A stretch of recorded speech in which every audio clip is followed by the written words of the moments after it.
বন্ধুরা, আজকে রয়েছে পাবদা মাছের ঝাল।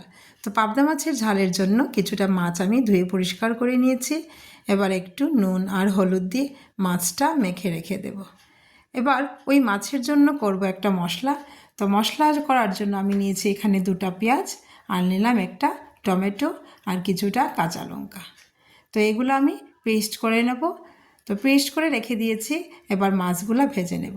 তো পাবদা মাছটা ভীষণ নরম হয়, তাই মাছ বেশি করে একসাথে ভাজা যায় না, 2-3টা করে আমি মাছ ভেজে নিয়েছি। তো দেখুন আমার মাছ ভাজা হয়ে গেছে, আমি নামিয়ে নিচ্ছি।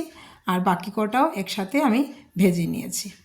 আবার মাছ ভাজা হয়ে গেছে, ওই কড়াইতেই আমি রান্না করে নিচ্ছি।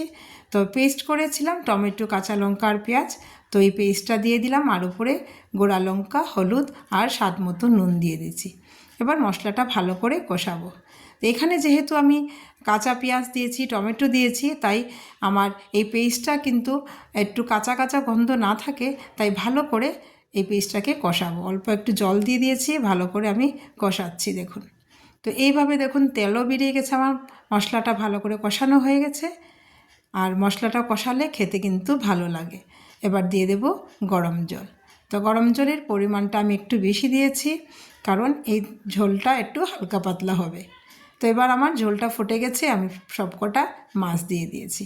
আর পাবদা মাছ রান্না করতে কিন্তু বেশি সময় লাগে না, খুব অল্প সময়ের মধ্যেই মাছটা রান্না হয়ে যায়। 10 মিনিটের মধ্যে এই মাছটা রান্না হয়ে গেছে। উপরে দিয়ে দিলাম কাঁচা লঙ্কা আর দিয়ে দিলাম কিছুটা ধনিয়া পাতা। তো দেখুন আমার মাছটা রান্না হয়ে গেছে।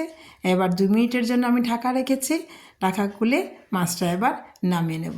তো বন্ধুরা, আমার এই রেসিপি আপনাদের কেমন লাগলো অবশ্যই জানাবেন, আর আমার চ্যানেলকে লাইক, কমেন্ট, শেয়ার করবেন। থ্যাংক ইউ বন্ধুরা।